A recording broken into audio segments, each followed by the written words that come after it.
Sorry, forgot the intro here for episode number 5. This is ARCS Behind the Driver with Mr. Kevin Feemster. We'll get back into that music here, and we'll have Kevin coming up here in just a minute. Stay tuned.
Welcome to episode number 5 with Mr. Kevin Feemster.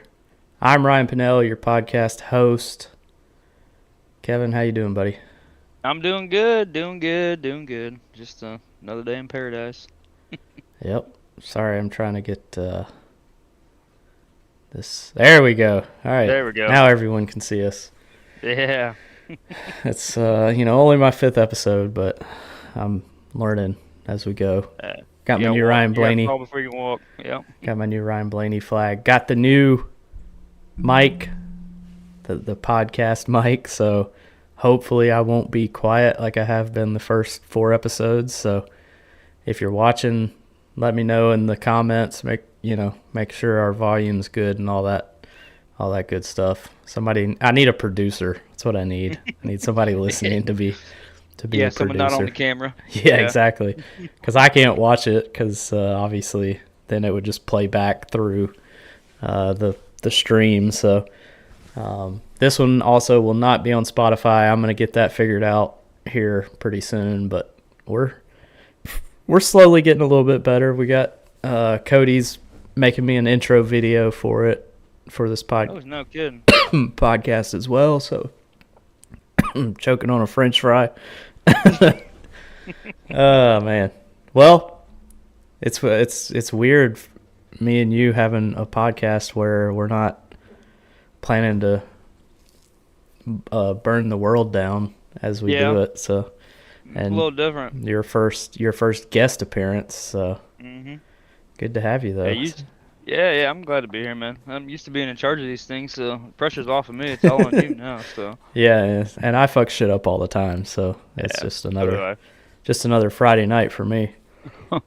But so obviously you have been in ARCS for quite a while. I always like to start off with just kind of throwing it to you. Introduce yourself for those that are listening or may listen that don't know you. Just tell them who you are. And then after that, the first question I kind of ask everybody is, how did you find ARCS and what brought you into ARCS when you first came in? Yeah, well, Kevin Feemster. Most of you know me. Some of you may not. I'm a dude from a small town in Indiana, middle of nowhere. Grew up on a farm. Raised a bunch of animals and all that kind of stuff. All that kind of bullshit. How I got into ARCS was D-Bucks. Brought me in one day. Well, he mentioned something that you guys were running cup cars. And this would have been when we still running Gen 6. The Gen 6 series. Brought me in, joined the race. I believe I wrecked on lap 3 or something like that. Not a good start, but I think that was 2021, something like that. So I mean, it's been a minute, man. It feels like yesterday, but a year started adding up, but yeah. Yep, been a wild ride. How I got in. It has been a wild ride. A lot has happened in that short amount of time too. So yeah, there has been a lot happening in ARCS, and looks like from Kent's comment, it looks like my voice is good. So if there's any background noise, I apologize. I got to figure out the OBS settings. Like I said, we're learning every week here at the ARCS Behind the Driver podcast. So it looks like Feemster sees a ghost. No, my son just walked into the room. We couldn't tell him to shut the hell up. I couldn't see anything behind you, so it looked like you might have seen a ghost or something, and I was about to start running. But no, I'm good. Yeah, so hopefully my voice is okay. Hopefully there's not too much background noise. If there is, I'll have to get some technical people like Patrick Allen Jr. to help me get this figured out. He's got one of these fancy microphones that we all paid for, so but it is what it is. So you are now the new Cody Riggs. How does that make you feel? Yes, I am. I wear that badge with fucking honor. Okay. We're allowed to cuss on this, right? Oh yeah, absolutely. All right. Yeah, we're good. This is rated R for. Never mind. I'm not going to finish that sentence. But yeah, I haven't updated stats obviously in a long time. I'm actually working on them now, but it'll probably take me a couple weeks to get up to date. There actually is one person close to you in starts that doesn't have a win, and I can't remember who it was. I'd have to look it up, and I can't look it up because I'm on Discord and streaming. But I think the last time I updated stats, you had like 102 starts, and then I want to say it was Mark Delia. Yeah. That had 92 starts and 0 wins. So you and him. You might catch me. I was gonna say he runs a lot. He runs a lot, and I've kind of you've kind of stepped back some. I've kind of stepped back a little bit and enjoy my. So maybe you aren't the new Cody Riggs. That honor may go to Mark Delia. So we'll see. You know what's crazy is that I won a lot of races before I joined ARCS. Not like in leagues and stuff like that, my own leagues and an OG and all that kind of stuff. And then I came into ARCS and I found out very quickly how much I fucking sucked. Okay. When I joined, it made you try getting better and better and better. I've been close, but that doesn't count for much when you're just close. So, but it's coming. It's gonna come one day. I can feel it. I can Oh feel yeah, it. for sure. I mean, you got super speedways. Those are always a toss Mm-hmm. up. Yep. I mean, Bullshit a win there, yeah, it is what it is. And yeah, I didn't realize that my Blaney flag it shows backwards, but it's not actually backwards. Like, it's just the camera. So y'all leave me alone. I didn't hang the Blaney flag upside down or backwards. It's just the stupid camera.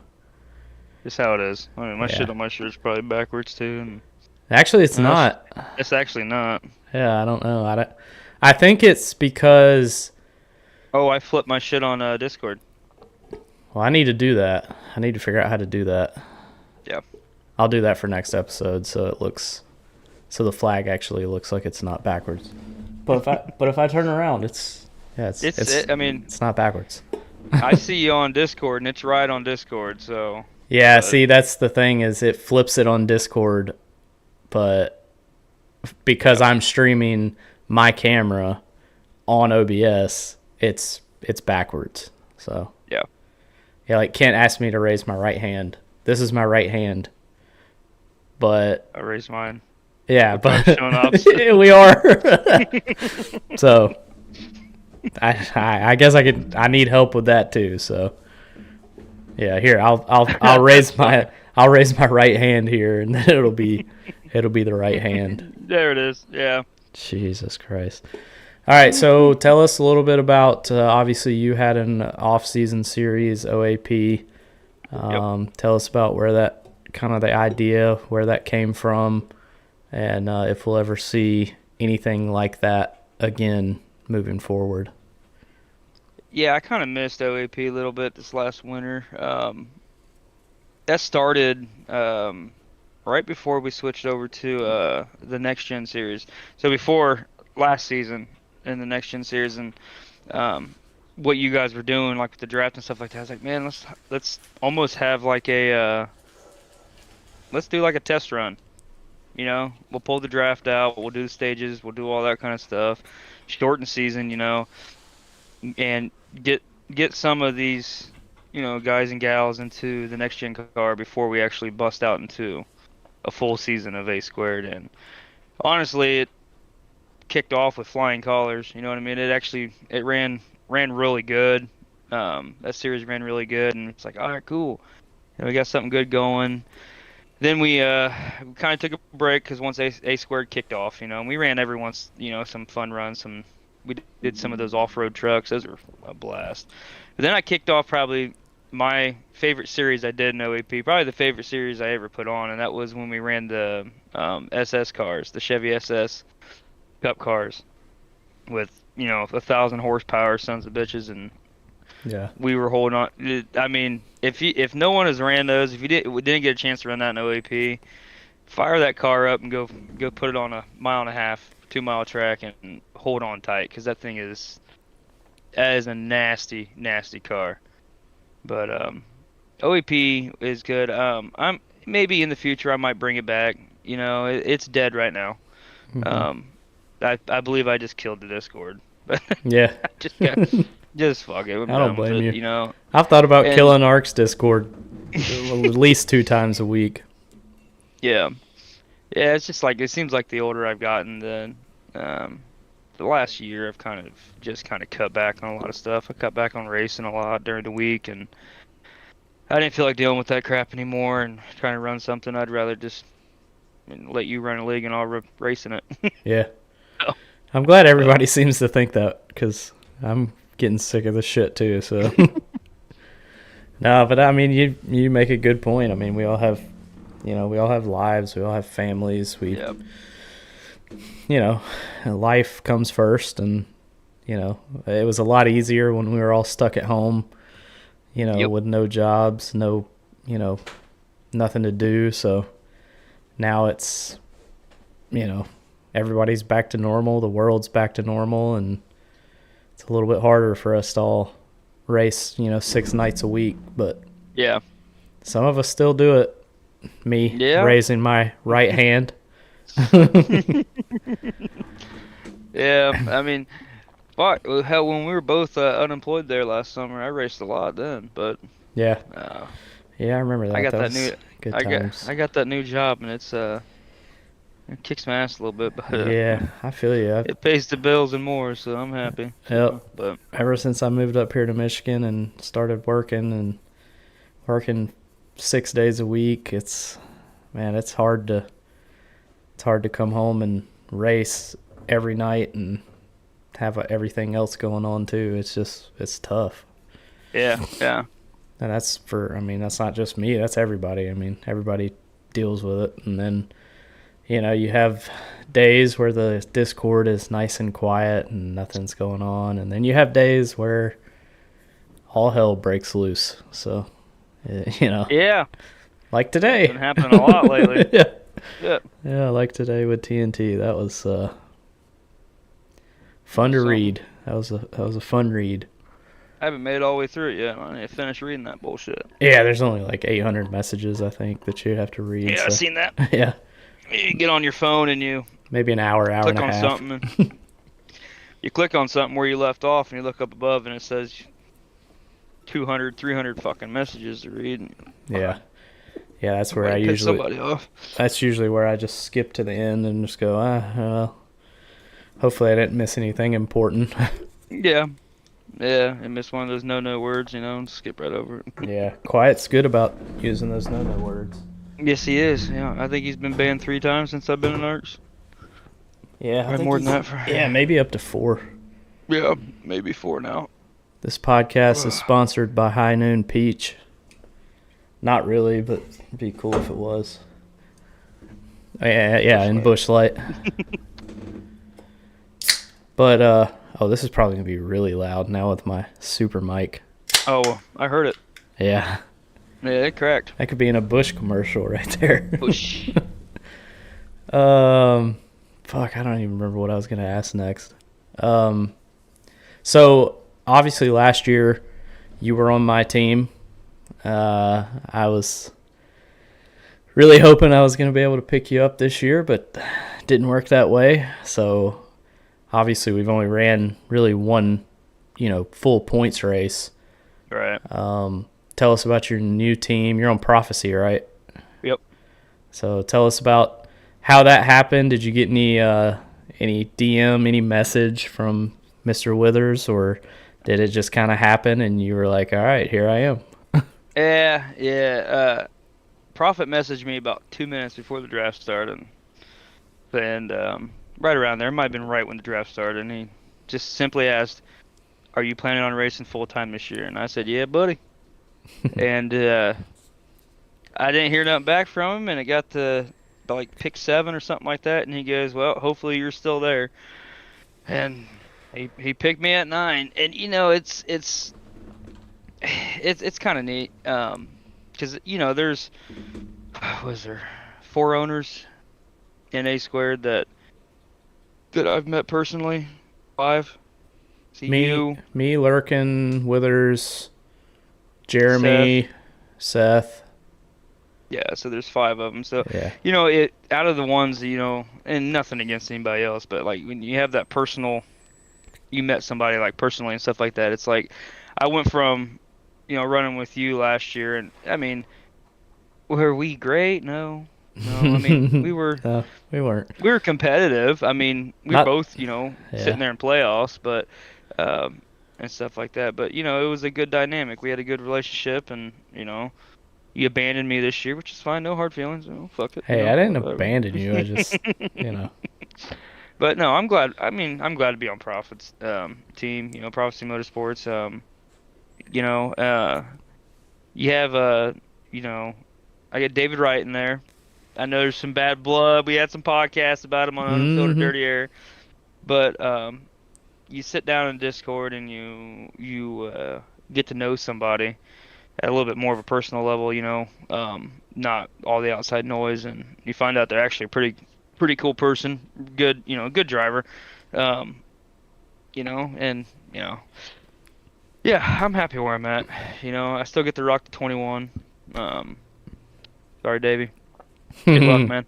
Can't have it. He's still got to He tried. qualify every week, so He tried. He tried getting that 21 card. It didn't happen.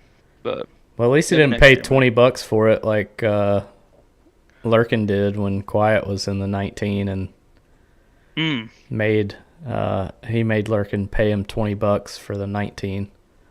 Oof. Yeah, that was back in the Heat 5 days. That was a wild time. That would have been a wild time. Yeah. Yeah, I actually was going through my Twitch today because I was just curious. Like, I had a schedule because I wanted to put a schedule so everybody knew like this podcast would happen every Friday night, and I still had a schedule from like when I was broadcasting on Heat 4 and Heat 5, and it was like ARCS Xfinity NASCAR Heat 5 Friday, ARCS Truck Series Saturday, and I'm like, damn, like I gotta take this shit off of here. Like, it still thinks like it, and it's like throughout the entire year, it's like every Friday it says that we're gonna go live Go live. on Friday or on Saturday night, and I'm like, Jesus Christ, I gotta fix this shit. So Yeah. we'll get that That's why fixed here. you hire people for these jobs, man. That's Yeah, well, I don't have any money, so I can't. So I am the people that I hire. yeah. Oh shit. Yeah, All I right. think A Square's kicking off pretty good, man. Yeah, I mean, honestly, I thought Daytona was really good.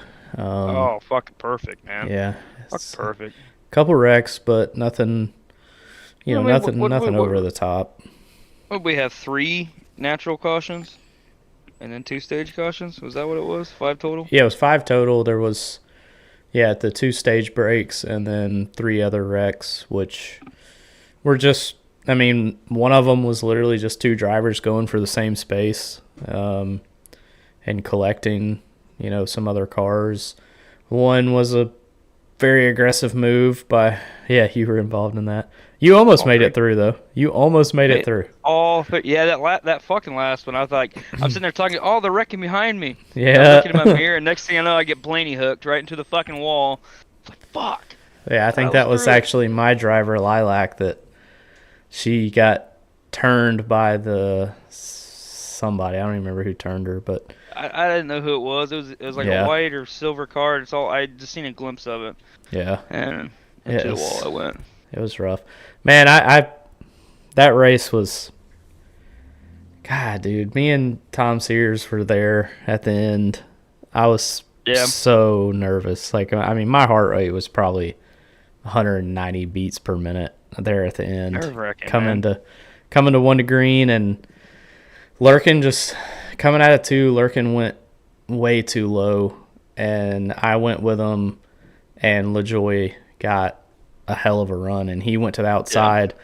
I just was thinking that everyone behind me would leave him out to dry, but instead they all went with him because they saw he had the momentum. Man. Yeah. And I got put in the sucker hole, and then Lurkin got put in the sucker hole right after that, and then coming to the line, everybody wrecked, and I ended up backwards across the start-finish line, and I think I finished... was on my side. Yeah, I think I finished 14th or something. But, man, just to be... I beat you then? Yeah. Shit. Yeah, I was... I literally was about to make it through the wreck and then got turned and literally crossed the start-finish line backwards. But... because I was actually almost in the wreck that happened behind you guys. Mm-hmm. So I was on that last restart. I think I started like 26th or 27th or something like that. And I just, as soon as we went green, I just hung the high, just stayed up high because I knew, it's been the momentum. That was the momentum for most of the race, and I actually avoided it for the most part. Just trying to, I hate being. Everyone knows everything goes up at that damn track. It just, the high, you got nowhere to go. But I stayed up high, and everyone wrecked in front of me, and next thing I know, I'm in 14th, and then all you knuckleheads wrecked in front of me again, going across the line, and I think I ended up 11th in that race, and on my side. Yeah, it was not my best not my best. Well, I mean, it was a good race. We led some laps. We played the strategy, stayed out to get that track position. I knew that was the only shot I had of having a chance at the win, because there's no way you're going to come from 20th to the lead, with 10 to go. Even if the whole field wrecks, you're either going to be in it or, it is what it is. So I stayed out, and man, it almost paid off, but just should have blocked LaJoy. Looking back at it, I mean, I've looked at the damn stream probably 100 times trying to figure out, what could I have done different. Right. And I think if I would have went up and blocked LaJoy, he would have pushed me instead of passing me, and we would have went by Lurkin, and then I would have been in a way better position to maybe beat Jeremy to the line. But hindsight's 20/20. Yeah, man. It is what it is. There's no going back now. So we look at Las Vegas this week, and now there's going to be a little bit of talent involved. So I'm fucked for this Sunday. But hey, the 1.5 mile package on these cars are pretty good, though. I mean, if you can figure out tires and fuel strategy at a track like this, then yeah. We ran pretty good last year on 1.5 miles. Mm-hmm. I think my owner won Vegas last year, one of the Vegas runs. Yeah, he did. He actually fuel mileage. Yeah, played the fuel strategy, and so that's something that I'm pretty good at, is fuel strategy. So if it comes down to that, I definitely have a shot. I just got to be smart with it. So same with you. You're good with saving fuel. So we'll see what happens, but. Appreciate Alpha York with the 100 bits in the Twitch stream. Appreciate y'all tuning in. This is our 5th episode, and like I've said pretty much every week, this is something I've been wanting to do for a long time, and kind of gets, obviously, some of the people that we have on, like Feem and like my cousin Cody and even Terry Freer.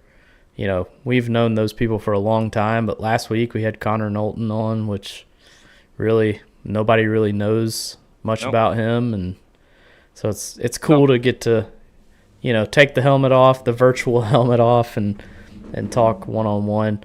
I'm also starting a thing on Twitter or X or whatever the fuck it's called now. One of the fucking two. Yeah, one of the fucking two.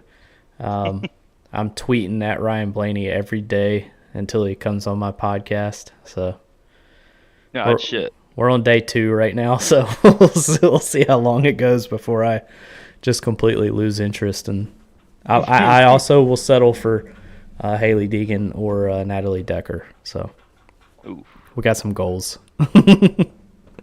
got some goals, man. Got some real goals here for 2024 in the new unrealistic ones, but by God, go for it, man. Hey, man, I'm living large. Large.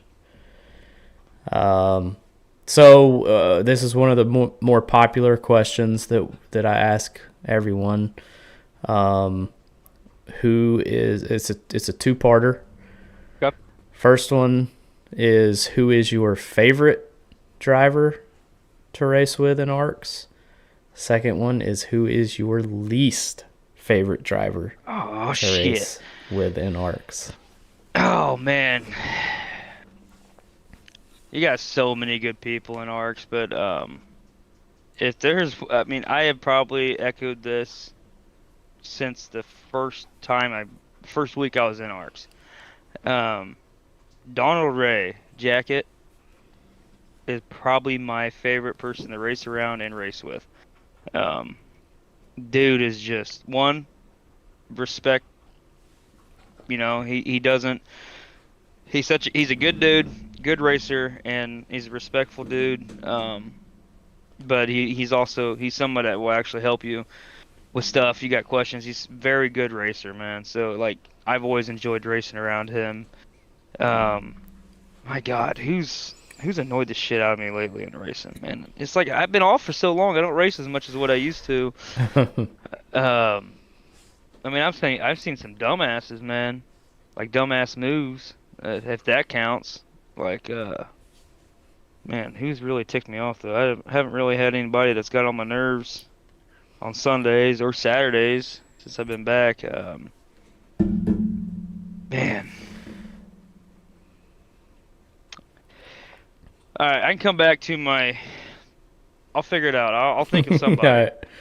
There's Yeah, been a well, lot of this and a yeah, lot of this well, and in between. I well, can tell you somebody that who's normally been means you'll reckless. be on, like Theo More Vaughn honest. says, be honest with me. Well, Be honest I'm with me. usually pretty honest even before I'm drinking. I can tell you somebody who's I've noticed since we started A Squared that's been pretty reckless, and if I have an instance with him, then he probably will be on my shit list. I think he's a good kid. He's young, but it is the feller that you had on Last last week. week. Yeah. Yeah, I think he's a good racer. Um, but you start seeing some trends that you don't want to see, and that aggressiveness that we had at the Clash and at the duels, and then you come back to Sunday, and I think there was a few issues with him and my teammate at Daytona, last week, and when you get into the whole teammate aspect, and it's funny how it works with some people, uh, when you get into the team aspect, you start. That's my teammate. I'm gonna have his back and defend his ass. So he don't like you, I don't like you, kind of thing. I don't go that as quite that far yet. You know what I mean? But Yeah. um, but you've seen some aggressiveness. Don't get into me because then you will be on my shit list. And when I fire up unfiltered dirty air, I'll bust your balls. But um, Yeah, and I'm trying to stay uncontroversial this year, so I might just be the editor in chief of Unfiltered Dirty Air this year. Just I'll kind bring on the guest then. We'll blow the shit up. I'll You can be my producer. Yeah, there you go. I'll keep my mouth shut, and Huh. I'll just I got the boom mic that I can come in and say something professional. And no, I really have tried to just, man. I don't mean to interrupt you here, but No, you go I for it, just brother. I've tried. There's been so much shit that's happened, and used to it just some things would just get under my skin and would just piss me off, and I would do some stupid shit or say some stupid shit. And recently I've just kind of really tried to not let it affect me as much, and that's hard for any human being out there. When somebody says something stupid or somebody whatever may happen, I've tried to really do better of just letting it not affect me. And so far so good, but it's early in 2024, so Yeah, we only in February there, brother. yeah, We got a while to go yet here. we'll see what happens later in the year. Yeah. Yeah. I've kind of. That's probably one of the main reasons why I've cut back on racing a little bit. Yeah, Not taking this shit as serious, you gotta you take a got break a from it little all. temper on you sometimes. Now, I've only had one comms penalty. Yeah, I got that last when year. you were racing Usually with it's me. For Yep, me. yeah, sorry, my bad about that. Not really. I mean, they had it coming. I can't remember who the fuck it was, but I went off on somebody. Well, I'll snap at our team Discord, but oh yeah, I mean that's fair game. That's why we have team discords. You talk your shit in there. Don't bring it over race comms. I mean that's just. But some people just can't help it. at that moment, I think I got pretty fucked up, and it was pretty something. I remember it being something stupid. I need to go back and look. It was something pretty stupid. I remember. I'm sure it was. I know that this year's been pretty good so far as race comms. We've had a few people, kind of lash out a little bit, but nothing serious. I mean, just a little short. I know I came over race comms because Quiet was pushing me mid corner, and literally he almost wrecked me in 1 and 2, and then he did it again in 3 and 4. So I came over race comms and I was like, Quiet, quit fucking pushing me in the corners. You made the broadcast, by the way. Oh, did I? Yes, you did. I didn't. Not your voice, but Kevin Young's like, yeah, Ryan Pinnell's telling Quiet not to push it to the corner. It was on the broadcast. I started laughing. Yeah, I remember you saying it. I wasn't able to watch I watched like the last 50 laps of the broadcast, and so I didn't hear that part. But yeah, that was the only thing that I said over comms, and we all did pretty good overall. But Las Vegas, it's gonna be wild.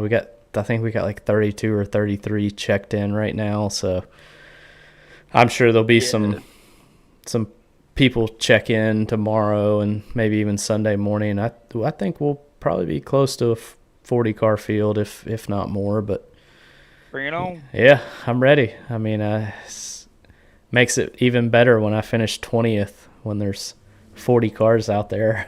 I finished halfway. Yeah. You have those races, man. It's gonna be a little scary though. We know how the 1.5 miles work with this car, and even the 2-mile tracks with this car. You getting that? Vegas is gonna be 3 lanes, man. 3 racing lanes. You can hit it anywhere you want to go around there, but those first few laps may be fucking sketch. Mm-hmm.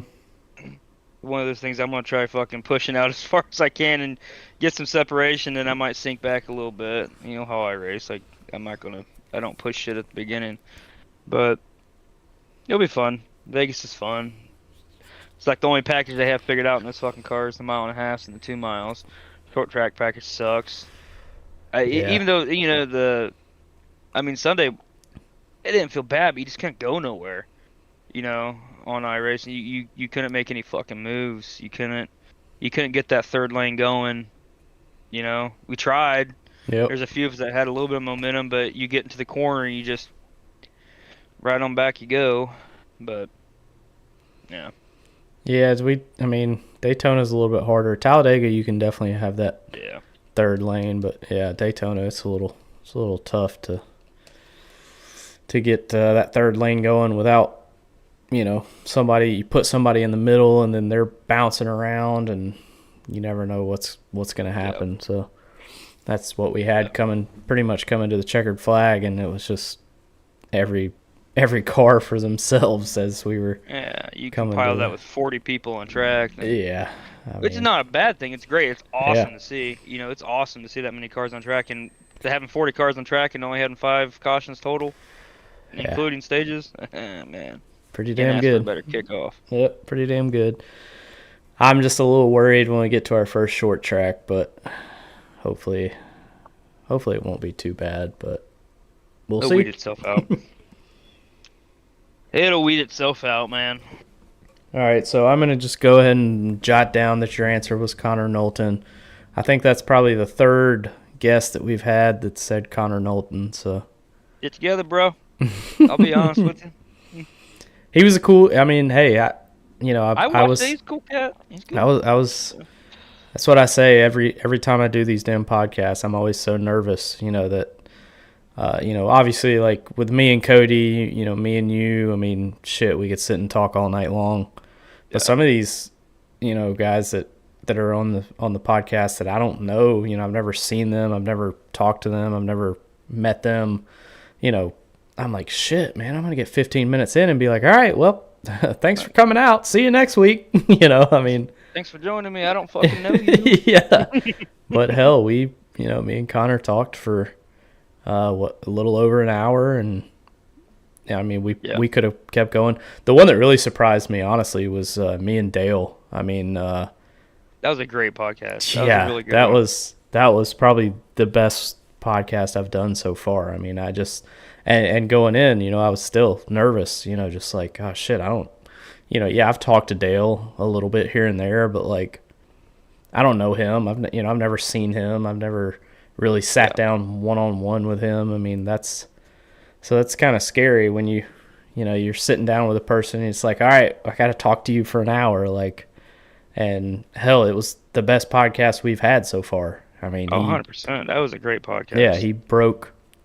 He's in first place right now in the performance as far as how the podcasts have done. And, it was awesome. We went for 2 hours and still could have went for another hour. More. It was awesome. And sometimes that's how I feel. Like, I know that when I don't know if it's next week. I think next week's Seth, but whenever Dustin Painter comes on, I know that podcast is going to be a good one.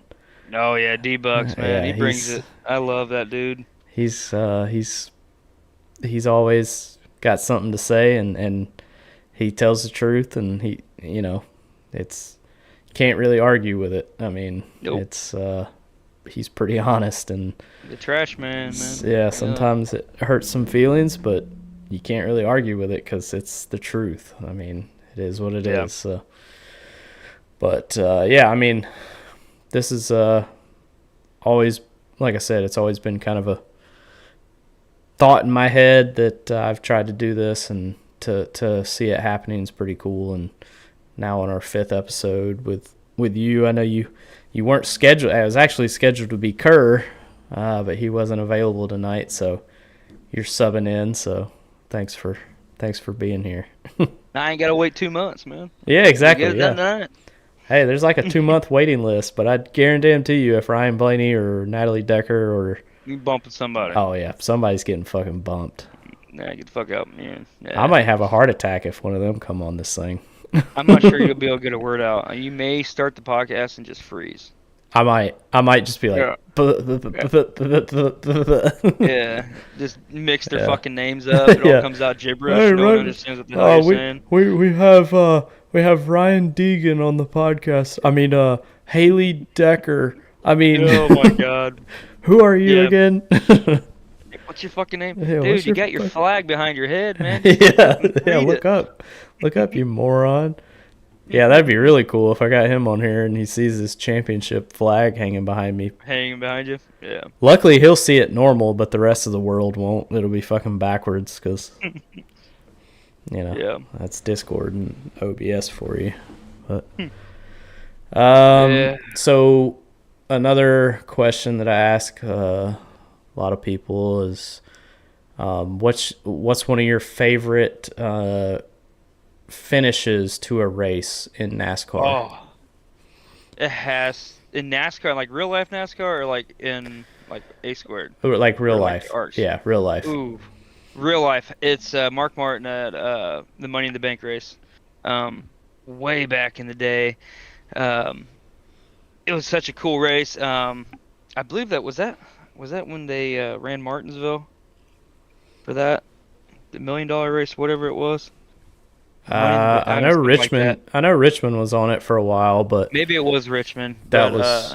I don't think that was. That was like pretty recent that Richmond was added to that. I can't remember what race that was, but I know that's like one of my favorite finishes I ever watched, and only because I was such a big Mark Martins fan, and I believe he was driving hard then. That's when he was with Viagra. Oh hell yeah! When he won that one. PTL baby, praise the Lord. Yeah. Praise the Lord. Come on back. But basically any win that Mark Martin won, dude. I was such a huge Mark Martin fan, dude. And anytime you watch him win a race, and then probably I think one of the more iconic finishes, and probably one of the best finishes in NASCAR history, has to be the Kurt Busch and Ricky Craven. Oh yeah. When they're linked up going across the line, that one's crazy. And then the Busch brothers. For that finish, that one was a crazy one too. When Kyle and Kurt, Kentucky. Yep, get Kentucky. I mean, yeah, we actually watched that the other night in ARCS. We were in there. Oh, no kidding. Yeah, we were watching. Rick James was in there streaming stuff on YouTube, and that race actually got brought up, and I think Toby and Briley were in there, so they wanted him to watch that one. So it's funny that you bring that up. We literally just watched it a couple nights ago. Yeah, I think one of the coolest ones I watched, and I think this dude is a terrible race car driver in NASCAR, terrible, and he's probably going to end up owning an RCR one day. Hey, Austin Dillon. Austin Dillon, but because my grandpa was a huge Dale Earnhardt fan. I mean, he fucking loved that dude. But when he won that Daytona 500, it was like seeing that 3-car cross that finish line again. It's like, man, that brought back some good big time memories, and hit the feelings a little bit on that one. So that was honestly one of the coolest wins, seeing that happen. That, and then I mean, he had one of the most gnarliest, awesome fucking wrecks there too when he Oh yeah, caught the catch fence. So I mean, yeah. Flipped over Tony Stewart. That was yeah, wild. fuck it. I thought that son of a bitch was dead. Yeah, Dude, when he hit that catch fence, it's bad luck. Just don't bring the three back after that. But he walked away. But yeah. yeah, that was probably one of the coolest ones. I can tell you my favorite finish in ARCS What's if that? you want. So last year was it Talladega? I think it was the last super speedway. Was it Daytona? I'm not sure. But me and Sears side by side, rubbing. Me and the fence, him and Mike just pushing up against the side. I mean, we were squished up against each other, going across the line for the fucking win. And this dude beat me by like That that much. much across the freaking start finish line. But it was one of the most adrenaline filled. Because I think me and him we were like eighth or ninth. And he went high, and I followed him up with the high line, and we just trucked all the way through on the third line, and ended up being up front right there at the end. And it was probably one of the best finishes. Well deserved win by him. I would have done the same exact thing to him if he was above me. I would have came up and put my door on him too. But Yeah, it was a great. That was one of my favorite finishes in ARCS. man. Super speedway races and arcs have always been pretty damn good. I mean, there's a few that happen that are kind of rough, but overall, super speedway racing and arcs is usually pretty damn good. Yeah, I think you've only screamed at us for intermediate races. So like Darlington, Darlington, Kansas. Kansas. Yeah.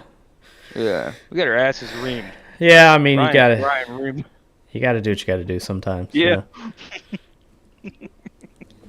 I'm a nice person until you make me not a nice person, and then Well, it didn't help that you got caught up in everything that happened at those two races. yeah, that's true. Yeah, that definitely changed my mood a little bit, but Right. hey, it is what it is. It is what it is. That's I right. got a lot of passion for this. I mean, obviously, it's A squared is definitely my baby that I've raised from the ground up, and then me being an owner of ARCS and the president. I also take a lot of pride in all the other series that run too. Yeah. Whether I'm involved in them or not, it's still is an outlook of ARCS. So that's Yeah. they all are important to me. That's why I try and show up as much as I can. But some series it's crazy how week to week they change. I mean, some like TNT, the first race of the season was fucking god awful. It was I heard. terrible, which is not characteristic of how TNT TNT. normally runs. But Always been clean. then Yeah. it got better throughout the year, and then Darlington this week started off a little rocky, but then we got back going, and it worked out and had some really good green flag runs. And then sometimes SNS will be a shit show, and sometimes it won't, and it's just funny how week to week. I mean, hell, we fucking ran Mazda Mondays at Concord. Yeah, you couldn't And tell it was Concord. no, yeah, you couldn't tell. You couldn't even tell you were on a racetrack, No. especially if you got separated and you were by yourself like I was, because I fucking ran out of talent and spun out and was by myself. I was going into turn 3. I had no idea where the turn was. I would turn in and I'd be like, oh, turn 3 was like 400 feet behind me. Like, Oh so, no, I turned on the stream to watch it, and the first thing that came out of Rick James' mouth was, "Oh, Ryan's around again." yeah. Yeah, I Oh shit, this is rough. had pitted and then had fresh cold tires, and I hit the brakes and it spun out, and then sat there and then got back going and then spun out again. And at that point I was like, why the fuck are we racing at fucking 4:00 in the morning? Like, Jesus Christ. He even brought me into the booth at one point and was like, yeah, well, sorry about the darkness here. And I'm like, it's all good. I mean, we got headlights, but they definitely don't have high beams on them. because you couldn't. I mean, if you were in the back and you had people in front of you, you could see pretty good. But when you were by yourself, and my vision's not the greatest to start with, and put me in a dark racetrack. Shit, I didn't stand a chance. Was it dark the entire race? It was dark the entire fucking race. Holy shit! So he fucked it up 2 weeks in a row then, or he did it on purpose this week? No, he didn't. He thought that the race was going to start at noon, but instead it reset because like when we did practice, it started like late night and then went into because he has it like 8x on the fucking weather and time. So it was going into like sunrise when we were qualifying. And then the race, he's like, yeah, it should start at noon. And it resets. And it was literally like 3 a.m. And we're like, yeah, no, it didn't reset at noon. So, yeah, it never got light outside. So nice. That was a way to go, Rick James. Yeah, but it was fun. I mean, it was. It looked fun for a little bit that I tuned into. So yeah, it's always good. It is a blast. If anybody listening, if you haven't ever ran, well, we only have one race left this Monday at Michigan, which is going to be 2-mile track. Hell yeah. Yeah. We thought that Dover was Jesus, a fucking super speedway. No, Michigan is going to be wild. So are the cars going to blow up? I mean, fuck. I hope fucking high-strung cars. Yeah, they probably will, honestly, and we'll have to fix it and do something. But it's Mazda Mondays. That's what we love about it. That's the fun of it. Yep. The unknown of the Mazda Monday sessions. Oh, there ain't a bad series in ARCS though. I'll give you that much. There's really not. I mean, they all have their moments, but overall, it's it's not too bad. We pit every 15 laps at a 100-lap race at Daytona on Saturday, and that I mean, it went fine for the most part.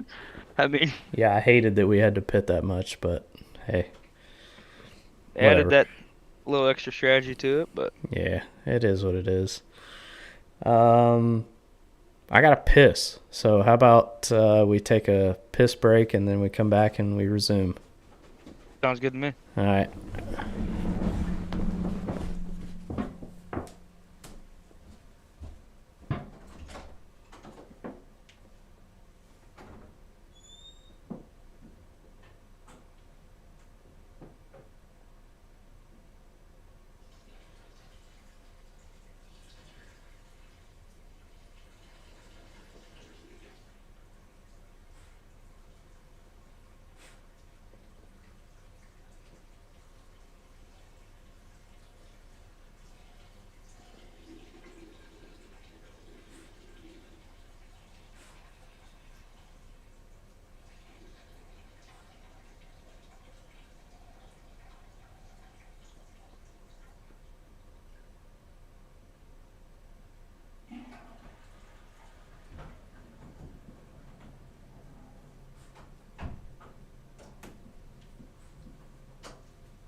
Had to grab a couple more beers. Oh yeah, for sure. I feel you there. Mine's almost out, but luckily I have a little mini fridge right here beside me. So Yeah, that's all I nice. have to do is just reach a little bit. But I know my least favorite driver in ARCS. hit us with it. Matthew motherfucking Leiter. Oh hell yeah. I agree. I never was a fan of. It didn't matter where he wrecked on track. I always ended up finding him. That I could say some things, but is he still in ARCS? That Hmm. motherfucker he's still in ARCS, is he? Don't join A squared, bud. Just Yeah, he don't. actually posted in TNT today for the first time in like months, it seems like. Also, this goes out to anybody that's listening. Where the fuck did Nick Fisher go? I don't know. Disappeared. I want to get him, Quiet, and our Levi Jeans guy, Jimmy Emos? Jimmy Emos, all in the same Discord, live, on Unfiltered Dirty Air, and just let him. I ain't gonna say a fucking word. You wouldn't have to. I mean, Let him go. I mean, Emos is gonna be back there with his piss bottle, hanging yeah. out, selling us jeans. Quiet and Fisher's gonna be just, I don't know, going at each other's throats like they always do. That'd be Yeah, fun. That'd seriously. be a good time. We got to get Mayo in there too. That'll be fun. Ooh. He hates quiet. Can't stand Yeah. him. So he probably doesn't like Nick Fisher just because. Nick Fisher, if you're listening, are you okay? Yeah, we haven't heard from you, man. Yeah, I know he. So this came from Quiet. So this is a really reliable source. Yeah, Cody said pour one out for Fisher. I'm not gonna pour it out because I want to drink it, but Yeah, I want to drink it. um, Yeah, we'll just do the motion of it. yeah, we'll pretend. Quiet said that he was talking. He was talking to Nick Fisher's ex girl, and that Nick Fisher, he was married to that girl. Well, then they broke up, and now Nick Fisher apparently is married to another girl. So hopefully Nick Fisher is not in a ditch somewhere. Hopefully he's okay. Hopefully he's I'm doing gonna fine. I'm gonna shoot him a message tomorrow and be like, hey, are you good? Are you alive? Yeah, like blink twice if you need some I was getting ready to help. say that. Yeah, Like yeah. Jesus, Between dude. him disappearing and Quiet having being hacked on Facebook, it's been some Oh my god, entertaining I've times. I've never laughed so much on Facebook in my life. That dude. My God, dude. I wanted to unfriend him, but it's so entertaining. Yeah, I know. Yeah, like it'd be like 45,000 posts a day. Yeah. It was just like, quiet, change your password. Like, what? He's like, no use. She's got it already. It's like, well, that's why you changed the password. Change the Yeah. password. He's like, no, it's her Facebook now. We're like, yeah. And then I don't remember if it was this morning. I think it was this morning. I wake up, I'm getting ready to go to work, and Kenzie comes out, and she shows me a picture, and she's like, what the fuck? And Quiet, or his girlfriend, we don't know now because it could be either one of them, shared some Either picture, like an edit picture of like some green lady dressed as like a ninja mutant turtle eating a piece of pizza that was originally not a piece of pizza. It was a wiener. And it's like, what the hell is going on here? Like, for fuck's sake. But anyway, yeah, entertainment at its best. Quiet. Yep. Nick Fisher, hadn't seen him in a while, so maybe he'll come back one of these days. One of these days. I'm gonna find Jimmy Emos and invite him back to ARCS though. Please don't. He had his own Discord, but I think he makes a new Discord account like every 2 days. And Oh yeah. he finally quit posting in that Discord, so I don't know Man, where old Jimmy Emos is. I felt bad, but I kept feeding the fire. when we had him over in OG at one time, and then like Mm-hmm. it was so great that I think 15 people from ARCS joined OG that day just to come over and see what was going on.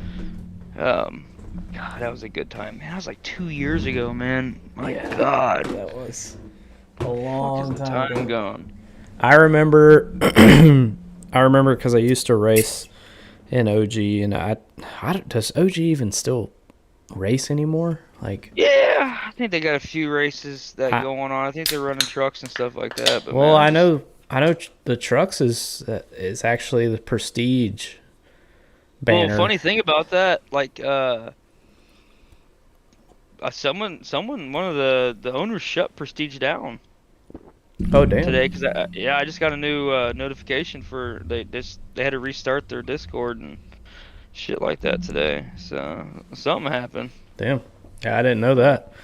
I just Yeah, know, OG, OGs. I mean, honestly, I have all Discords muted so it I do too. doesn't blow my phone up. And really, the Yeah, only one I look at's ARCS and ARCS. Yeah, maybe a couple other ones. But I mean, I just really haven't seen anything really posted in OG. But yeah, I remember.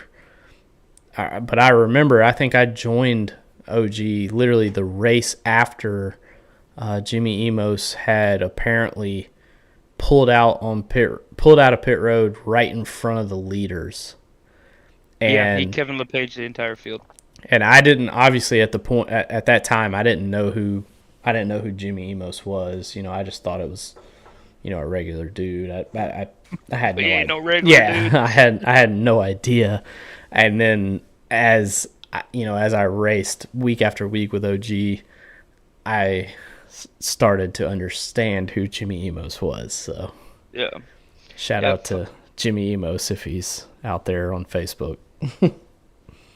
Funny how the truck series over in OG kind of transpired because that was actually my series from when I first got on iRacing. I don't know if you remember Jared Kuhlman. Yeah. Yeah, so that's my buddy. I still talk to him all the time. And Zach Bergman, he was in ARCS for just a little bit, and he's gotten off the whole PC side of it, and good for him. He's living a good life now, new woman and everything. But it started off as Beer League Racing I remember that. series, the Yep. BLR series that I had. And we had great numbers, and the OG joined us in, and our numbers were like 25 trucks a race, and then we kind of joined it in OG, brought the truck series over there, and that's kind of when D-Bucks started, like, he started poking me. He goes, "Hey, you need to join this awesome freaking league that we have," and um yeah, so like it was really cool how it transpired because Elliot Longenecker, oh, right, Longenecker, is that his Yep. name? That's his name. Yeah, so I used to run. He used to run with us a lot. R.I.P. I mean, he's not Yeah, dead, but I mean, he ain't around no more. yeah. We had a falling out.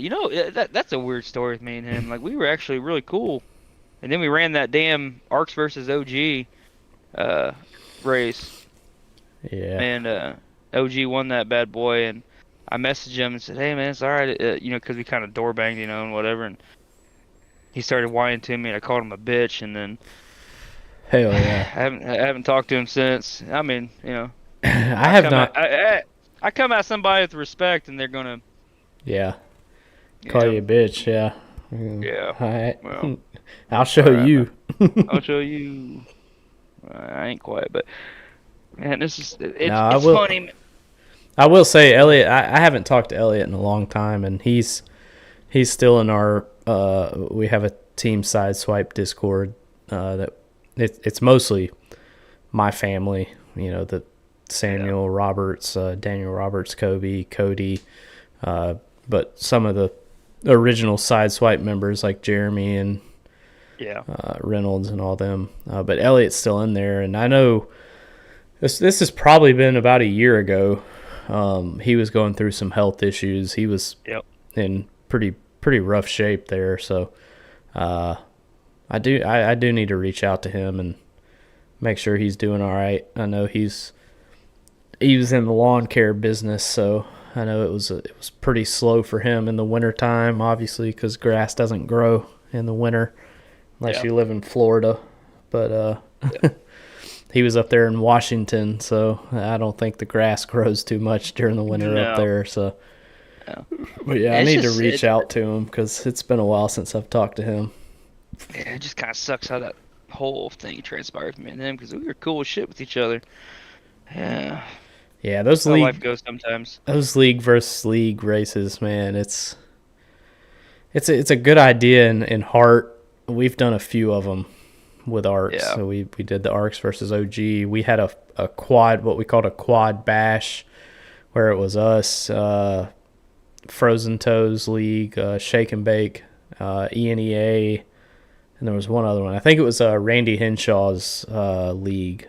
What's that one we won last year? We won one last year, didn't we? 2 years ago. That was 2 years ago. I think that was the quad bash, and that's the one that we won.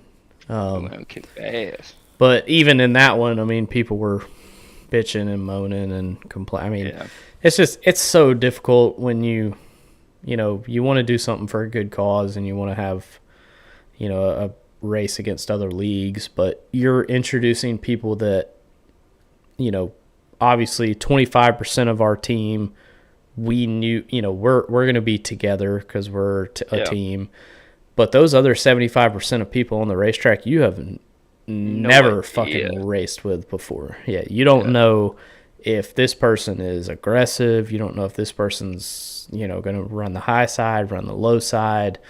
You have no idea. So it causes issues. I mean, that's why I was surprised when we did the ARCS OG race, just because we all kind of race together on a weekly basis. I didn't think it would be that. I mean, it wasn't terrible. It was aggressive. I mean, but it was aggressive. it was pretty crazy. So I know because I was racing with OG at that point because I had just started racing with ARCS for a little while when that went down. So I was on the OG side of the team of that, and I know our OG Discord was lighting up while that race was going on. I'm sure ARCS was too. Oh yeah, so I'm sure it was. I'm sure my name's been cursed a few times. I don't give a fuck, but that's how it goes though when you're racing. Hey, if you don't have somebody pissed off at you, you ain't racing hard enough. You ain't racing hard enough, exactly. Unless you're Connor Knowlton, and then the whole field's pissed off at you. So there are exceptions to the rule. Clean that up, bud. Good kid. Just clean it up. Yeah, clean it up. Get your shit together. Get your shit together. Man, I don't even know. I had a question in my head and it just left. This is a question that I ask pretty much everybody that's on the podcast. So obviously you've been in ARCS for a while. If there was one thing that you could say that ARCS could change or could do better at, what is that one thing? Oh man, stop being a whiny bitches. If we could find some way to just, that's not even like a change of it, man. I can't come out and say that I changed anything about ARCS. I love the ARCS community that we have. I love the guys that we have. I wish people would separate real life and how things happen out there. Like, man, this is fake. Yeah. I wish we could just fucking put it out there for somebody. Like, listen, man, you ain't got to bitch about just every little fucking thing. And sometimes they're right. Yeah, so what? But like when it comes to actually like changing anything like structurally wise of ARCS, I mean, I wouldn't change anything. I mean, the Discord's huge. I'll give you that much. Like the Discord just takes you 5 minutes to scroll through it. Yeah. But it has to be. I mean, we run so much shit. Everything that we have,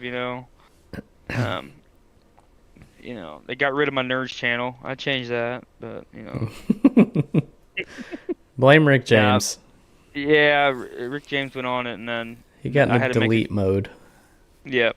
Yeah, and then I had to.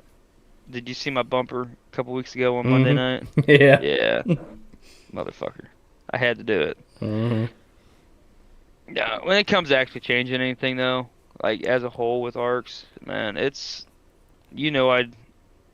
I'm a pretty honest dude. I'd tell you if something was fucked up or if I didn't like something. But I mean, for the most part, dude, there ain't nothing that needs changed. There ain't no structure that needs changed. There ain't no damn rules that need changed. People just need to shut up sometimes and stop worrying about dumb shit. That's my only gripe, Yeah. But I agree. I mean, it's. I feel like we're doing. Obviously, we somewhat know what we're doing because we've been around for exactly 4 years now. Actually, in April of this year, it will be the 4 year anniversary of ARCS. So that's crazy. yeah, I joined in like January of 21 or something like that. So man, it's crazy how long it's been going, and it's only growing. That's crazy, man. It's not like ARCS is slowing down even remotely. yeah. OST's been bringing in a bunch of people, and then they've been trickling into other series as well, which is awesome. That's what you want. Yep. I mean, that's shout out to Steven and Jack Mulkey. I mean, they've done a really good job with OST, bringing in new people, and like you said, I mean, they don't just stay in. I mean, some of them do. Some of them only run OST, but there's 3 or 4 of them that have run TNT races, are in A Squared full time now. They show up Saturday for SNS. I mean, that's what matters. We want new people in the community that we can bullshit with and talk with and have a good time with. And obviously, everybody's not that way. I mean, there's some people that literally could care less about the ARCS community. They just come and race, and as soon as the race is over, they leave the Discord. They go to their lives, and that's fine. We're not saying that's not okay, but just know that there is a community here. Almost get a chance to go on one of the retreats. Yeah, you'll understand where Ryan's coming from when he says that. Absolutely. You get to meet these crazy ass motherfuckers in person. It changes. It's more than just it's more than just, hey, I'm just gonna race with these guys. It changes your perspective of how the league is and what you see it as, and makes you care for it. You don't want to see it go anywhere. So for sure. I mean, it's different when I mean, obviously it's different for me because I started this whole thing and with the help of other with other owners and other admins, and we've taken it to what it is today. And are all our series perfect? No, they never will be. Nope. We have fucked shit up. We have done stupid stuff. We've made some calls that weren't the right calls, but we're trying to make it, we're trying to improve every single day, trying to make it better, trying to, prevent any further issues. But it's a racing league. You're going to have problems. It's just bottom line. Can't get away from it, unfortunately. Nope. I mean, and name me one sanctioning body outside, like real life racing series that's perfect. Not one. Even NASCAR. I mean, Daytona 500. BBC, they fuck everything up. So. I mean, even this year, the Daytona 500. I mean, there's literally a side by side. I watched it on Twitter the other day. There's a side by side of a truck race. I think it was last year's Daytona truck race and this year's Daytona 500. There was a wreck that was almost identical to the Cup Series, and the truck, they threw the yellow, they lined them back up, and they did it again. Yep. Cup Series this year, same wreck, caution comes out, race is over. William Byron wins. And if you're a William Byron fan, hey, awesome. Yeah, but if you're everyone else, you're like, what the hell? They wrecked, and the cars were literally coming to the white flag, but did not cross the line yet. So it's like, it should have been green, white, checkered. yeah. I'll die on that hill. That should have been green, white, checkered. But and you know what the crazy thing? Every single spotter, every single driver thought they're going to line back up. If you listen to DBC, Bubba Wallace was on there this last week, and he goes, and Freddie Kraft was like, we didn't even know to turn 3 to the race. We got all the way to turn 3 before they called the race. So it's like they had no idea what they were doing. They had no idea what they were doing. No, they just. And even Dale Jr. On his podcast was like, I hate races that end under caution. He's like, I hate them. He's like, I know Hendrick won, but like, I hate them. Yeah. And I think he had Amy on that podcast, and she's like, well, your dad won or he said, well, Dad won, because she was talking about how she hated caution. She thought caution, any race that ended under caution was bullshit. Caution. And Junior was like, well, Dad won the 98 500 under caution, and she said, yeah, it was bullshit. And he kind of was just like, well, Daddy, man, I won if you were in charge of it. But I mean, it's true. It sucks. Like, it sucks, man. Nobody wants to see a race, especially a super speedway race, in such a great race. Yeah, don't get me wrong. Under caution, it's just that Daytona 500 was such a great race, and that finish kind of just. I mean, yeah, it was still a great race. Don't get me wrong, I enjoyed it, but that finish sucked. Yeah, it was awful. And Blaney obviously did not have a great day. So Blaney just needs to stay away from super speedways, yeah. man. We got Atlanta this Sunday, so yeah, it's gonna be a different Atlanta. I think that track is now sat in the summer heat of Atlanta for almost 2 years now. So I don't see it being a super speedway race this year.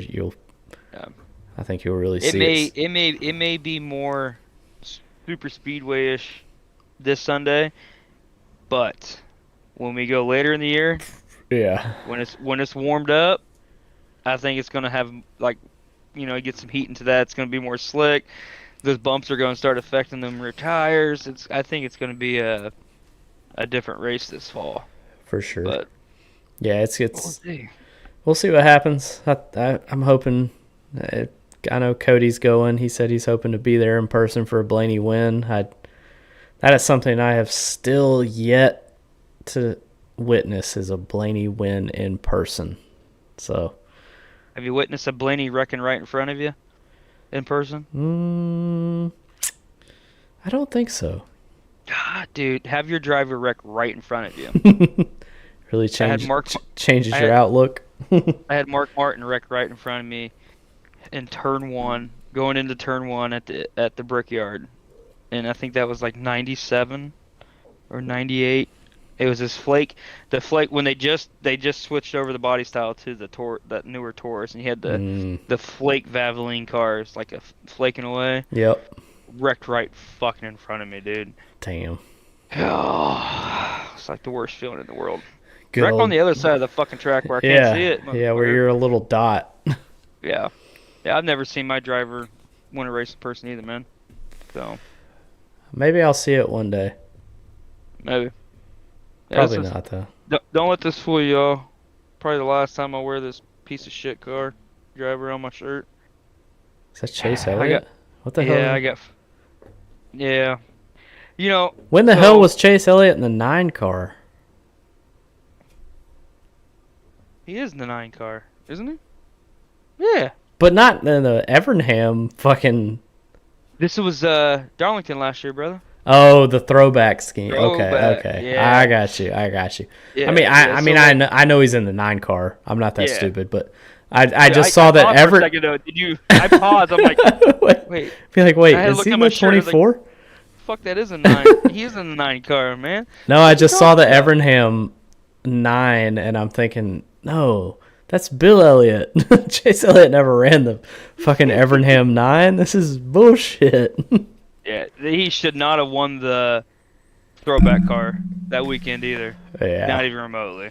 Yeah, it was But just a no, red like car. red car, fucking nothing to it. But yeah, I got With all this Chase Elliott apparel because I loved Bill Elliott growing yeah. up. I like Bill, and I was like, cool, I'll root for his son, and he is the most fucking plain Jane, boring ass motherfucker in the series, man. I just don't like him. I Yeah. just I don't relate to him. So there's some number 17 RFK apparel that's making its way to On the yours way. truly. So Hell on the yeah. way. Chris So Chris Boucher, as Kevin Chris Harvick Boucher. calls him. Yep. So go Yeah. back to my Well, Roush guys. I So didn't I didn't put my Blaney shirt on, but that's okay. I got my Blaney flag up, so get your flag everybody up. everybody knows that I'm a Blaney fan.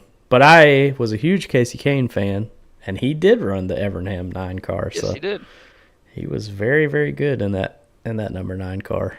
I think he One of won those drivers that 7 times one year, 20 yeah.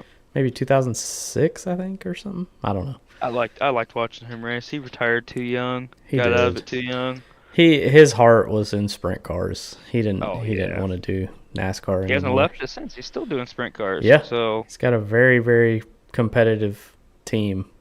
yeah. So I can't blame him, but yeah, I would have loved. I mean, honestly, I would have loved to see him and Ryan Blaney both race together in Yeah. the Cup Series. That would have been That'd be cool. fucking awesome. Because, like I said, I was a huge Casey Kane fan. I think mine kind of stems from the same thing. Like I was a huge Bill Elliott fan because obviously Bill Elliott from Dawsonville, Georgia. I'm from Yep. Georgia. My dad liked Bill Elliott growing up, and Georgia boys got to stick together. So, and Bill Elliott was just so cool. He had that damn Southern accent. I mean, Yeah, he had that. I he don't had know. that trailer park accent, Yeah, boy. I he mean, he could. did. Man, you thought he was just rolled out of the damn single wide and Yeah, jumped in he's that built car. different. Yeah.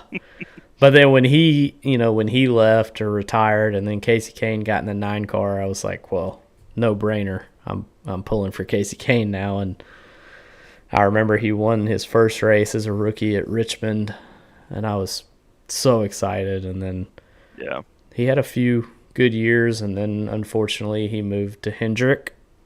I'm not a Chevrolet guy, but he just, I don't know, he just couldn't. Is that when he moved to the 5? Yeah, He was in the 5, right? he moved to the 5.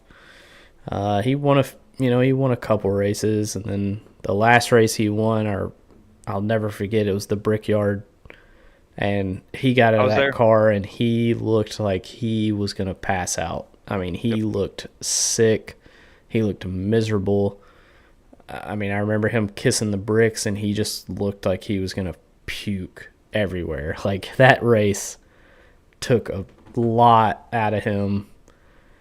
And then I think he finally realized, like, hey, I don't want to do this shit anymore. I want to just, Yeah, I just want to have fun. yeah, I want to own my own, sprint car team and just have fun and just, not have to worry about this pressure of being on the best team and not, Yeah.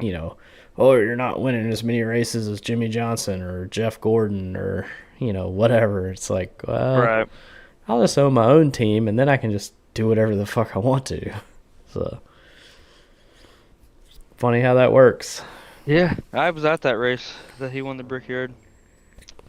We didn't miss a Brickyard I missed 2 Brickyards from the first year that it started to the last year. And I was at the Goodyear debacle race. Absolutely fucking horrible. Thanks Dale Jr. Fucking ruined that race. God damn. But yeah. Yeah. Well, any Man. questions you have for me or anything you want to get off your chest? So that's what's funny, man. Like, you and me know each other on like a personal level. Like, it's hard for me to talk about myself, like where I'm from, what I do, and stuff like that. I know you pretty well. Yeah. I don't really have many questions. I mean, fuck, you got any other ones for me? I'm an open book. Shit, I could talk all night. You know me. I mean, Yeah, I love yeah, talking. that's how I am too. I feel like every time we get on a podcast, we bullshit more than we actually talk about anything relevant. But Yeah, it's whatever. It's fine. pretty much. But hey, that's what podcasts are about. Just especially this one. Yeah. Learning and Yep. figuring out. Behind the helmet. I mean, Yeah. Exactly. Yeah. Yeah. I'm Um. I'm a lot like, uh, you know, I when I get into that virtual car, I kind of turn into a different person, and I think 90% of the people in ARCS are the same way. I mean, Yeah. you get behind the wheel of that car, and it's a whole different person. Especially not as much so, if you're like Mazda Mondays, or even A Detour, squared, man. even Detour on Wednesdays, even Yeah. TNT. I mean, it's a little. It's not late. I won't say it's laid back. I mean, Mazda Mondays and Detour are Laid back. definitely laid Yeah. back. Fun.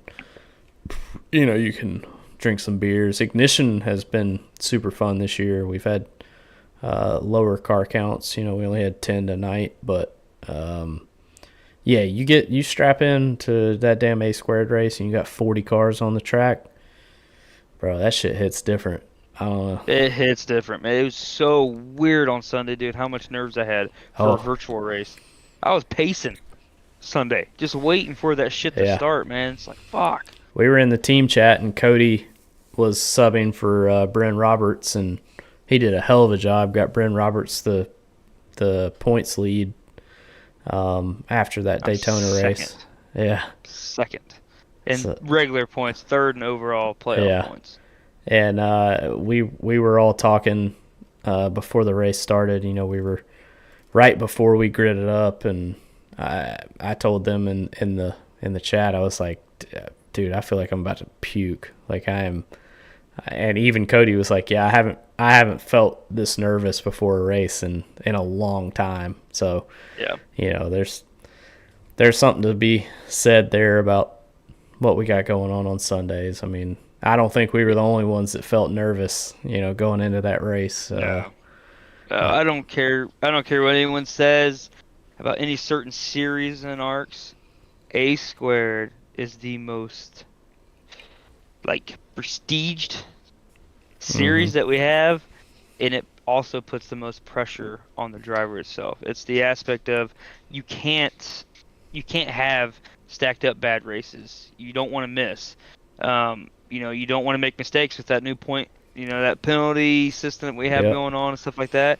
And then like especially last year you had that aspect of, man, if I fuck up after through those first 12 races, my owner's just gonna dump me, you know what I mean, and pick somebody else up. So you got that weight on your shoulders as well. Yep.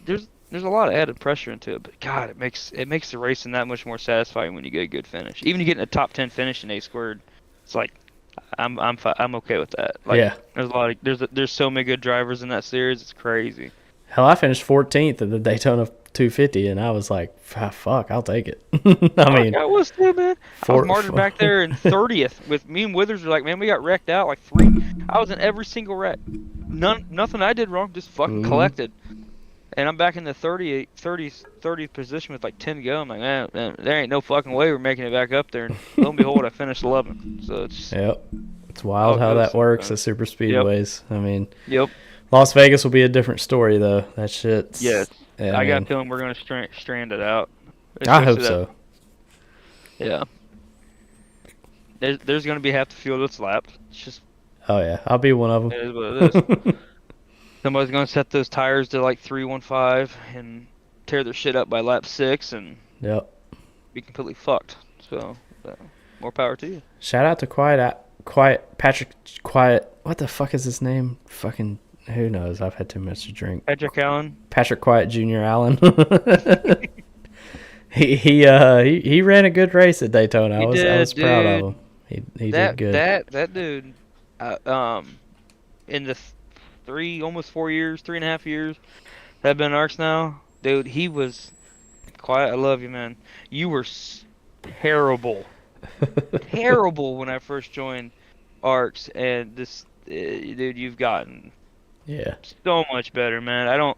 I'm not scared of racing around them anymore. You know what I mean? It's not like shit. Yeah. quiet, stay up high, man. Don't go nowhere. No, he's gotten really good, dude, and it's cool to see. It's cool to see guys progress in their skill level and stuff like that. But that's what ARCS brings you too, man. Like Yep. I'm better than what I was when I first came in.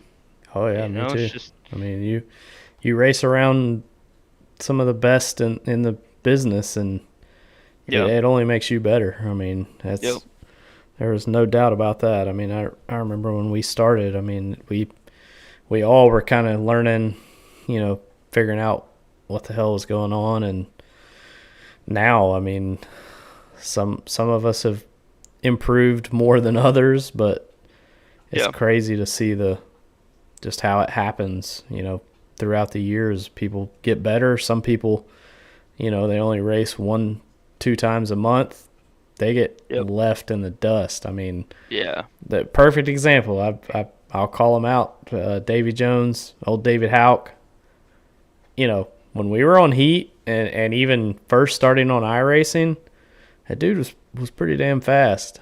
But you take a year off and everybody else is racing 3-4 times a week. I'm telling you, man, that shit catches up to you quick. That's oh man, that's one of the reasons why I race as much as I do. I mean, I will am, time, man. yeah, I am by no means, I am not an Aiden Norman. I am not a Jeremy Briault. I am not a, and I never probably will be. I just don't have the time to practice.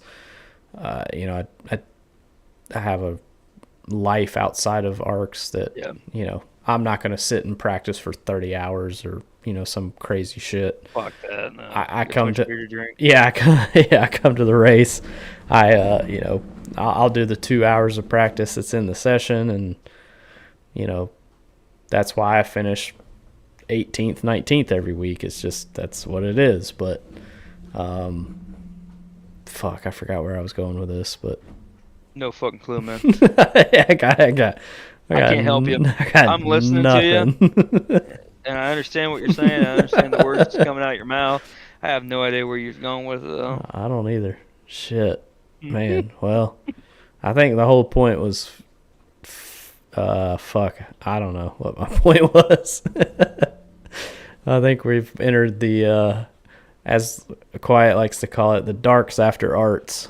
Yeah. Yeah, just Darks After Arts podcast portion. Yeah. Yeah. I don't think many people got to know who I actually am behind the driver. Probably It's hard, man. It's hard. It's hard for me to. I don't know, man. Most of the people in ARCS kind of know who I am. No. Yeah, I mean, most people do, I think. I mean, it's one of those things where, like, even just, I mean, some people, it's crazy how these things work, because, like, some, like, obviously, like,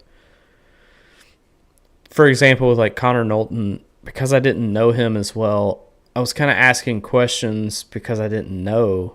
Yeah.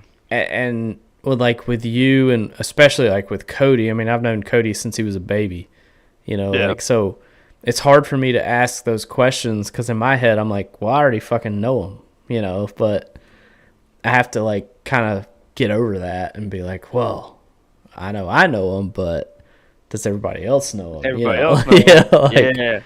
So it's tough on my end too, that's why sometimes I think people that I don't know as well, sometimes I ask better questions. Yeah, I think it'll make better content because you're asking the question you're asking, you don't know the answer to, so it kind of keep exactly keep it going to where it's me. I'm an asshole and kind of thing, and you know how I drive, and I have a fucking temper and an attitude and all this other kind of shit, and who I don't like and who I do like, because we're my owner in A squared last year. I was in a chat with you for 36 weeks last year, pretty much. Yeah. I didn't miss a motherfucking race. Yeah, you were you had, I think at the end you had 35 starts or 30. Yep. I think it was 35. I think you. No, maybe. I took you took 35 1 out week of 36. Off. Yeah. I took 1 week off because once I was eliminated getting into the final four, I said I need a week off. I've been Yeah. I tried being there every single week, and I Yep. just needed a Sunday off. I don't blame you. So I need a yeah. Sunday off and I've only run one race, so I don't blame Hey, you. we have more Sundays off this year though, so Hmm. that's kind of nice. I like the new schedule, by the way.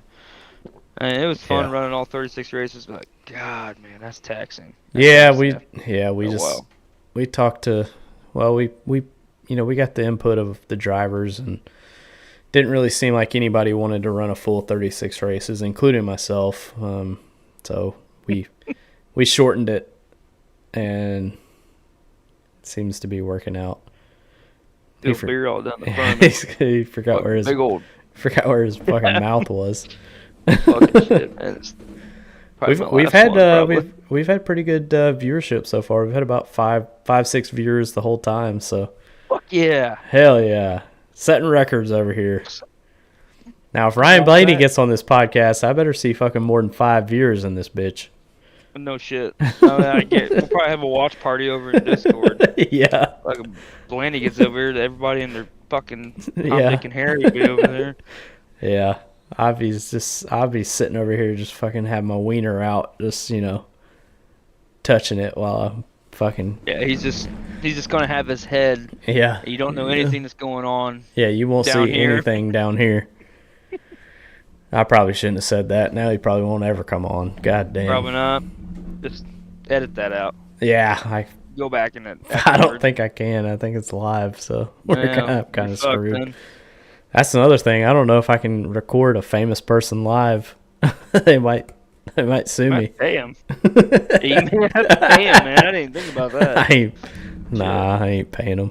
If he asks for money, I'm gonna say, well, I'll give you a 6-pack of high noons. Yeah, shit. That's what he really needs to do is get a high noon sponsorship.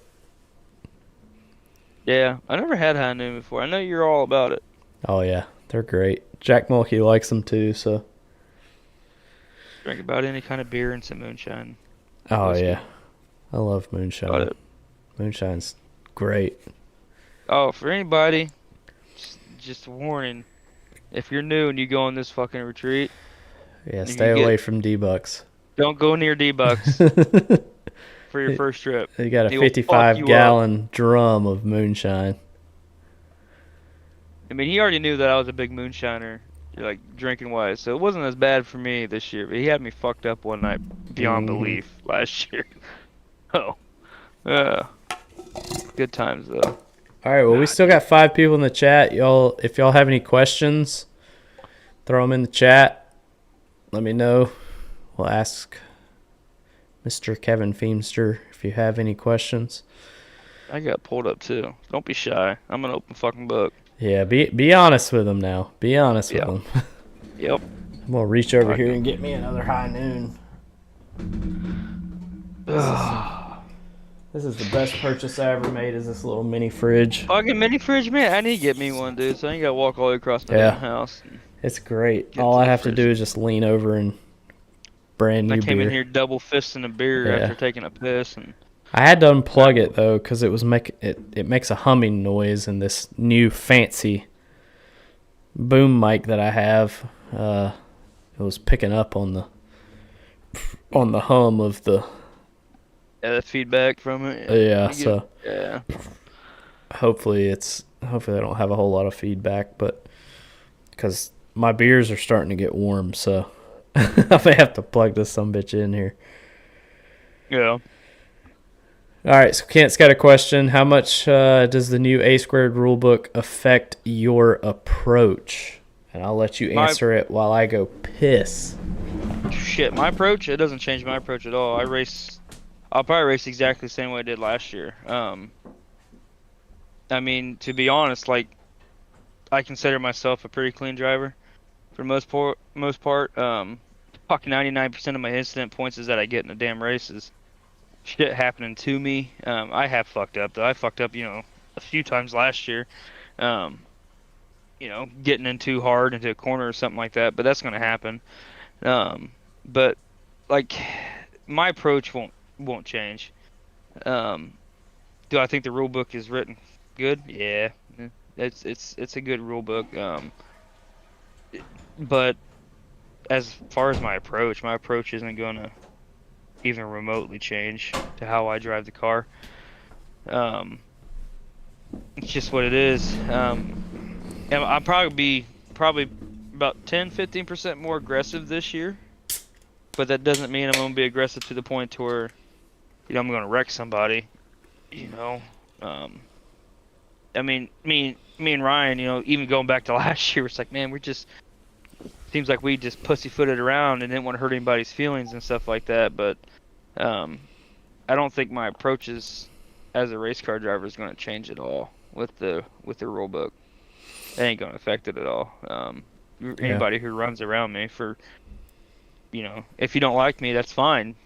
That's not my problem, you know.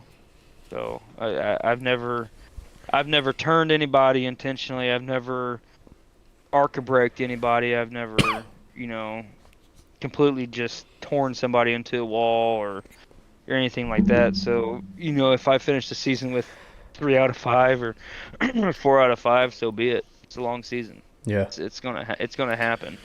But I ended last season. I'm gonna be more aggressive, and I'm not gonna change that approach at all. The start of this season, I made moves on Sunday. I made a fucking move. I cut a fucking nose off to end stage 2. They probably didn't like it, but I made the move. I shot the gap. There's a hole there. I went for it. I did what Chastain couldn't, and I kind of, got down to the bottom and finished P2 in stage 1. That's how I'm gonna race. If I fuck up, I fuck up. I'll be the first one to admit it, but it's not going to change my approach at all. Yeah. Same for me. I'm trying to stay away from the incident points and at-fault cautions, at-fault incidents. I mean, but if it happens, it happens. I mean, definitely not going to just let somebody have a spot just because, I feel like they deserve it or something. I mean, you kind of have to be somewhat aggressive. I mean, obviously there's a difference between being aggressive and just being a complete dumbass. I mean, yeah. That's something that I think a few of our drivers this year really need to understand is you can be somewhat aggressive, especially for me. It also depends on who's around me. Yep. If you're around me or, Cody or I could list probably 5 or 6 others. If they're around me, I'm not going to race as aggressive as somebody that has run me, aggressively, like Daniel Michel, perfect example. I don't have any hard feelings for Daniel Michel. We've gotten into it a couple times last year, but by God, I'm going to race him differently than I race you, because me and you have always had good racing. Tommy Withers is another one. I've never had any issues with Withers. I accidentally wrecked him in TNT the other night, which I didn't mean to do, but so he might feel differently than I do. But it's all about awareness. I mean, and if it's a new person, I'm going to be a little cautious because I don't know how that person races. Or if it's somebody like Tom Sears or Donald Ray, I know that I can run my line. I can race as just how I want to, and I don't have to worry about it. But some of these newcomers that, they think they have to show the world that they're, fucking Dale Earnhardt. Dale Earnhart, yep. Then, same time. Nice. Yeah. Then, I'm going to race them with that same. Yeah. I mean, it is what it is. I mean, it is what it is. Ooh. All right, what are your thoughts about? Oh shit! About knocked my damn boom mic off. Sorry, we're good now. All right, what are your thoughts about the bracket challenge coming up and it starting at Talladega? I think it's a cool aspect, honestly, having that in-season bracket challenge. Basically, you stole Denny Hamlin's idea, which is fine. Was what he did last year, which is an awesome awesome thing to do. You know, you kind of have that extra incentive going into it, and I'm sure, you know, you have the race itself going on, but then in the back of your mind is like, man, I gotta beat this motherfucker. I Mm-hmm. gotta finish in front of this guy, you know, in this race. And so it's just an added element. And anytime you can, like, even like, you know, you have the broadcast that's talking about the race and stuff like that, but then you can also, in the broadcast, they can also be talking about this extra element. It gives more content, not only to that side of it, but to also what we have going on in our minds as we're running around the track and everything like that. So, like, building the bracket challenge into the race, it's like the racing itself and throughout the season is really cool. And starting at Talladega, fucking wild, man. Starting that shit at Talladega because it's a wild card race, man. Like the bottom, the nobody that you think could advance on is, you know. Yeah, 36th in points is going to be going up against number one. I think that's how we have it Yeah. set up. Yeah, so Can correct me if I'm wrong, but yeah, I mean the 36th seed being 36th in points could easily could easily win. knock Yeah. 32, sorry. 32. So 32 seed could easily knock off the 1 seed at Talladega just because, like you said, it's a fucking wild card. Fucking wild card, man. Well, but also it's like, fuck it, dude. That's what makes it cool. A Yeah. 32 seed moving on to the second round. All right, let's see how far you can go, motherfucker. I mean, hell, Yeah. it happens in March Madness, you know. Yeah. Fucking Yeah, 16 ask Purdue. seeds beat 1 seeds every now and then, you know. It's rare, but it happens. It happens. It happens. Last year, fucking Purdue. I'm from Indiana, if anybody didn't know, so I shit on Purdue anytime I can. I'm a Ohio State fan. I'm not an IU fan, but and I'm gonna get shit on for that too. I know. I'm a Ohio State fan. Get over it. Shut the fuck up. Well, I'm a Georgia fan, so football-wise, we're doing all right. Basketball-wise, not so good. Yeah. Our men's team is actually doing better than our women's I team, seen which is that. crazy. I Yeah, seen that. our women's team is 11-14 right now. Like, Hey, Ohio State women's is like second in the nation right now. I think maybe they're number one or two right now. So you know, they're pretty good too. I can't remember the coach. I think it was Andy Landers. Fuck, I don't remember his name. I used to go to high school with his kid, Drew Landers. And his dad was the Georgia women's basketball coach, and that was when Georgia was unstoppable. I mean, nobody beat Georgia when it came to basketball in those years. So that was probably 2010. Well, would have been like 2008 to 2010 because I graduated high school in 2010. And, dude, they were unstoppable. Now they're just – I watched one of their games last night. They were playing South Carolina, I think, and I looked at their record, and they're 11-13, and I'm like, what the fuck happened? Like, Jesus. Yes, the SEC got more talented. That's what happened.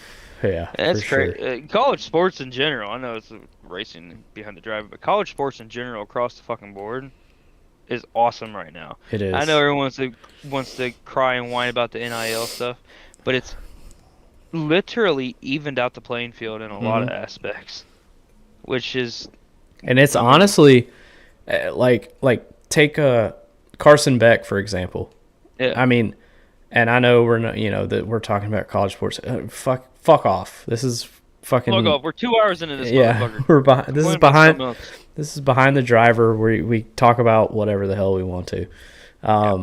Carson Beck. I mean, one of the main reasons I think that he stayed at Georgia is because he felt like he would make more money off the NIL next year than he would if he would have went to the NFL, because he is a decent quarterback, but right now he probably at best 6th, 7th round if he was lucky. Yeah. You're talking 6th, 7th round, you're going to probably get paid for $500,000 a year. If minimum. that. Yeah, if that. I mean, Yeah. and that's if he makes the active roster, if you get moved to the practice squad. Now I think practice squad players are $150,000 $54,000 is like minimum for practice squad. Yeah. That dude's making. He just bought a brand new Lamborghini. What's the SUV that they fucking have? The fucking Yeah. Avatar I don't make or that kind of money, Avatar man. I or don't know whatever. what the Lamborghini. Yeah, I ain't looking it up. look, I don't know. I don't what need. kind- I just saw a Twitter post where he just bought a brand new Lamborghini fucking SUV, and I mean, he's gonna make more money staying in college than he would if he would go to the NFL. So it's like, I understand some people are upset about the NIL, but at the same time, it keeps college players in college for longer because they can actually make more money playing college and having these deals. And then you get to see your favorite, potentially favorite player. Carson Beck's obviously my quarterback. He will be next year. I would have been so sad if he left. Obviously, yes, we have other quarterbacks, and we would have, found another whatever. We would get used to whoever was the next in line. But that dude's like, hell, I can stay in Georgia, stay in a college campus, have everything paid for. And just all he has to do is just show up to class and just have a good time. Like, I mean, that's a no-brainer.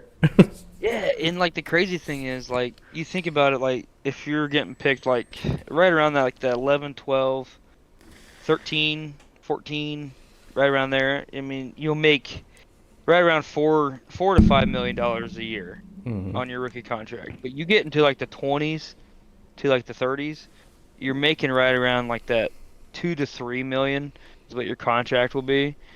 And there's kids that probably will go in the second round that are making $2 million in college right now. Yeah, easily. A year. Yeah, easily. So it's like it's that's crazy. why do you think it took Marvin Harrison Jr. so long to declare for the draft? Because the motherfucker could have had like a $7 million NIL deal at Ohio State. Yeah, and still would have just blown his defenses out of the water. Yeah. I mean, the kid is great, but still, even in the NFL, it's a different ball game. Completely different ball game. I mean, you don't know how these players are going to transition in when they get into the the NFL. I mean, Marvin Harrison's playing, fucking Purdue, Indiana. I mean, Illinois. I mean, come on, like. You're gonna play those guys, or you play the Baltimore Ravens. Yeah, okay. Yeah, okay. Good luck getting separation against the Baltimore Ravens. I mean, and that's just shit. They have to weigh their options. And anyway, we'll shift back to racing here with Kent, since he's the only one that's asking questions because everybody else is a loser. Basically. What do you ask? He said, will you make the All-Star race this year, and how will you lock yourself in? So I'll answer first. The way I'm going to lock myself in is I'm going to make all 25 races. That's the only way I'm going to make it. There's no fucking way I'm going to make it unless I do that. So that's my answer. Stage win, 25 races. That's the only way. Stage win. I forgot stage wins are an option. So super speedways, stage wins. I might could muster out one of those, maybe. Yeah. Does the Coliseum count as a stage win? The heat. I don't think so, but maybe. I don't know. We'll let Kent answer that. I won that one. He said no. Fuck. Fuck you, Kent. What if I have a sub? Does that take away from my 25 races? I believe he answered that during the week. Shit, I don't listen. I don't listen to anything. All I listen to is myself. Because I thought, like, if you have a sub that doesn't lock you into the playoffs. Well, no. I know that. I know that. But if, like, let's say I have a sub for Sonoma, does that then unlock me from the All-Star race? Because I missed a race, but I had a sub. Okay, it does. All right, well, So you can't Yeah, miss let me any go- races. Well, I'm fucked because All- I'm going on all vacation to stars. Florida. So What's the silver playoff champion? I think that's the bracket challenge. Well, it says bracket challenge champion right here, and then silver playoff champion, regular season champion. I don't know what the silver. The non-playoff drivers. Oh, okay. So the top pointed person that didn't make the playoffs. Mm. Got it. So whoever finishes 17th in points, basically. Now I might could do Yeah. that one. Yeah. I'm 18th in points right now as we speak. Yeah, I'd say guaranteed at this point in time, the 25 races is my best way of getting in. Do I have confidence in myself that I can win a race? Yeah, I've been close. The thing that pisses me off is I'm really good at short tracks, but I'm probably I always finish like third, fourth, or fifth at a short track because guys are just so damn fast everywhere. So Yeah. it's just, you know, It's tough. I don't want to be a Bowman, but I mean, that's probably the only way I'm going to win a race is be a Bowman. Hey, you got to So, do what you got to do. you gotta do what you gotta do. So, All Yeah, right, it's buddy. time for Well, one. we're closing in on 2 hours. So, any other questions, last comments that you have for me or for anybody? No, man. I mean, been a good time. It goes by quick anytime we get on. It does. It seems like It does. 2 hours for you and me go like Yeah, it's like 10 snap minutes. of a finger, man. Yeah, it's crazy. Crazy I how love it doing works. these podcasts, man. They're so much fun. They are fun, man. Whether I'm glad it's you started this too. yeah, whether it's friends and people that I know, or whether it's a brand new person that I've never talked to before in my life, it's a blast. So thanks for coming out. I know you had to sub in last minute, but appreciate No it. big deal. Yeah, man. Yeah, keep it up with those guys we don't know, man. Those are the fun podcasts, you know.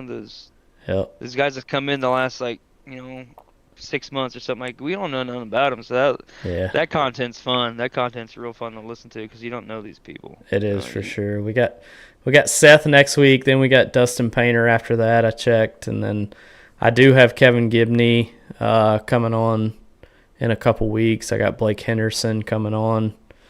So those are a couple HTL guys. So that'll be fun. Question for you. Yep. Over under 5 on the different positions and poses that Seth puts himself in on next week's podcast. I'll go over. Because he. Yeah, I'll go over. Yeah, he'll do. Yeah. Yeah. Love you, Seth, man. Turn the hat. He'll turn the hat backwards. Got the hurt backwards. Yeah. Put his foot up on the wheel. We'll do this number right here. Yeah. Yeah, I'm gonna go over on that one, but we'll see. I'm gonna go over too. Then I also have later next month. We're booked out for like 2 months, which is nuts. It's crazy. We got Austin Mongold coming on. We got Patrick Allen Jr. gonna make an appearance. Jeremy Brialt's coming on later I think in April. So we got some star-studded podcasts on the way, so I'm excited. And then Ryan Blaney will be on in November. Natalie Decker in September, and Haley Deegan in December. I tell you what, you all need to tune into that March 8th one with D-Bucks. And oh, it's going to be a good one. That's going to be a great podcast with that dude. Yeah. I'm excited for sure. Well, buddy, appreciate you. I got something stuck to my finger. It's a piece of tape or a booger or something. I don't know what it is. Appreciate you coming on tonight. Had a blast. We'll have to do it again. Oh, yeah, definitely, man. Might be in 2025 with the way the schedule's looking, but hey. That's not a bad thing, man. we'll make it happen. So I'll let you exit out of the Discord, and I'll do a closing message. But thank you again for coming out and had a blast, and hopefully everybody learned a little bit about you tonight. Well, thanks for having me, man, and keep it going. Yep. Cheers, y'all. Have a good night. Cheers. See you, bud. All right, that was Kevin Feemster, the new Cody Riggs of ARCS. No wins. Hopefully he'll change that this year. Appreciate y'all tuning in. Got the new mic. Hopefully it did a little bit better than the old one. Hopefully there was no background noise or any kind of issues there. But thank y'all for tuning in. Next week, next Friday night at 9 p.m. Eastern Standard Time, we'll have Mr. Seth Wansing, two-time A-Squared Cup Series champion. We'll get to talk to him and get to know him a little bit. So that'll be fun. Looking forward to that. But thank y'all for tuning in. Until next time, you'll stay on that loud pedal.